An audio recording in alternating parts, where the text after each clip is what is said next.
Lebanon के Hezbollah समूह ने एक बार फिर तब इजराइल की मुश्किलें बढ़ा दी जब लड़ाकों ने ड्रोन से गलील के सफद शहर के पास हमला किया।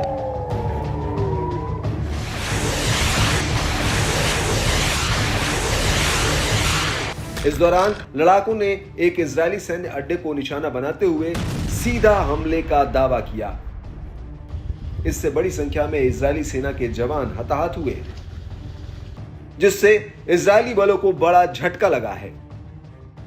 समूह ने अपने बयान में बताया कि फिलोन बेस के 210वें डिवीजन के ब्रिगेड का मुख्यालय और उत्तरी क्षेत्र में इसके गोदामों पर आत्मघाती ड्रोन से हमला किया। इस दौरान इजरायली अधिकारियों और सैनिकों को निशाना बनाकर अटैक किया गया, जिसमें हिजबुल्लाह लड़ाकों को बड़ी कामयाबी हाथ लगी है। इस बीच इजरायली अखबार होरज ने बताया कि दक्षिणी लेबनान से लॉन्च किया गया एक ड्रोन सफद के पास दुर्घटनाग्रस्त हो गया। इससे इलाके में आग लग गई।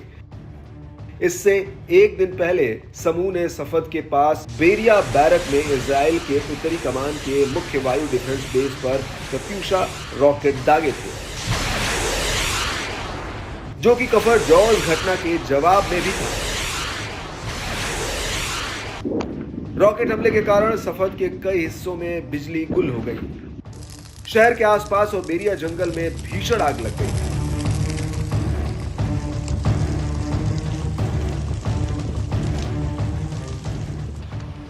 इजरायली सेना ने हिजबुल्लाह लड़ाकों के हमलों की पुष्टि करते हुए बताया कि दक्षिण लेबनान से कम 20 मिसाइलें दागी गई।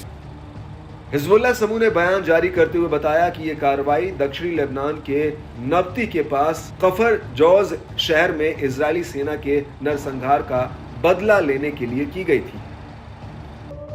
ऐसा दावा है कि हिजबुल्लाह ने महज 12 घंटों के अंदर ही सफद में इजरायली सैन्य ठिकानों पर 2 हमले किए। समूह ने अपने दावे की पुष्टि करते हुए सबूत के तौर पर एक वीडियो भी जारी किया है।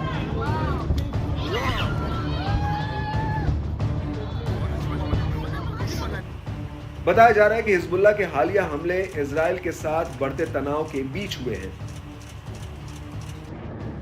गौरतलब है कि इजरायली हवाई हमलों ने पहले लेबनान में घरों को निशाना बनाया था, जिससे व्यापक क्षति हुई थी।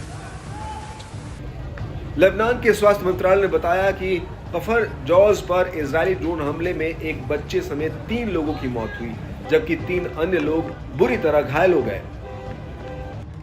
वहीं हिजबुल्लाह समूह ने उसी हमले में अपने 2 लड़ाकों के मारे जाने की पुष्टि करते हुए इजराइल को बुरे नतीजे भुगतने की भी चेतावनी दी थी। दूसरी तरफ इजरायली सेना ने सीरिया में ईरान और हिजबुल्लाह के खिलाफ बड़ी कार्रवाई की है। विशेष बलों ने सीरिया में मेसाफ इलाके में ईरानी सेना की ओर से ऑपरेट एक हथियार सुविधा पर छापा मारा। बताया जा रहा है कि इजराइल ने मिसाइलों की सप्लाई लाइन ही काट दी। दावा है कि जहां इजरायली बलों ने कार्रवाई की, वहां अंडरग्राउंड मिसाइलों का कारखाना है, जिसे इजराइल ने तबाह कर दिया है। अमेरिका और इजराइल के मुताबिक यह मिसाइल फैक्ट्री ईरान ने बनाई थी। इसके नष्ट होने से ईरान, सीरिया और हिजबुल्लाह तीनों के लिए बड़ा झटका है। बताया जाता है कि इसमें मीडियम रेंज की सटीक मिसाइलों को निशाना बनाया जाता था। अमेरिका की न्यूज एजेंसी ने बताया कि इजरायली सरकार ने इस बारे में चुप्पी साधी हुई है। सीरिया, ईरान और हिजबुल्लाह की ओर से जवाबी कार्रवाई को भड़काने से बचने के लिए जिम्मेदारी का दावा नहीं किया है। हालांकि ईरान ने ऐसी रिपोर्टों का खंडन किया है। ईरानी न्यूज एजेंसी तस्नीम ने बताया कि एक करीबी सोर्स ने इन सब कहानियों को सीधे स्पष्ट शब्दों में अस्वीकार किया है। सीरिया में दावा की गई जगह में कोई ईरानी सेना मौजूद नहीं थी, जबकि वो इलाका सीरियाई सेना की मौजूदगी वाला था। इसलिए बाद में किया गया दावा, यानी ईरानी सेना को नुकसान पहुंचाने से जुड़ा या उन्हें पकड़ लेने वाला, पूरी तरह से झूठा है।